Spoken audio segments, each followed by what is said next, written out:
As we continue to learn more about what happened at that Marathon gas station on Martin Luther King Jr. Boulevard last night, we're also getting some insight as to what it's like to be an officer involved in a shooting and how, despite advances in both equipment and training, the job is just as dangerous as ever.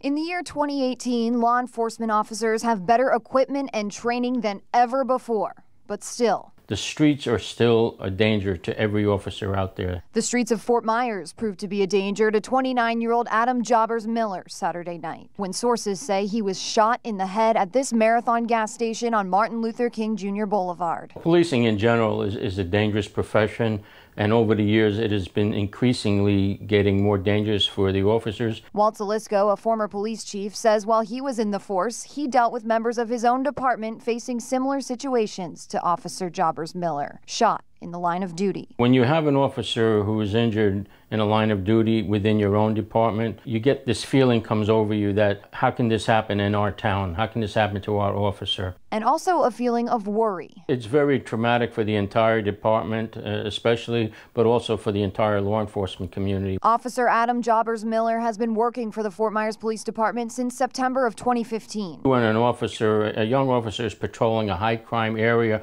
which this was considered, in my department you would have a two-man patrol car. It's unclear if Officer Jobbers Miller was alone when this shooting happened, but Fort Myers police do say he was the only officer hurt. He's in critical but stable condition. Investigators say the suspect was also hurt and is in custody. It's fortunate that the officer is alive and will possibly survive this attack. It's unfortunate that the suspect is alive as well.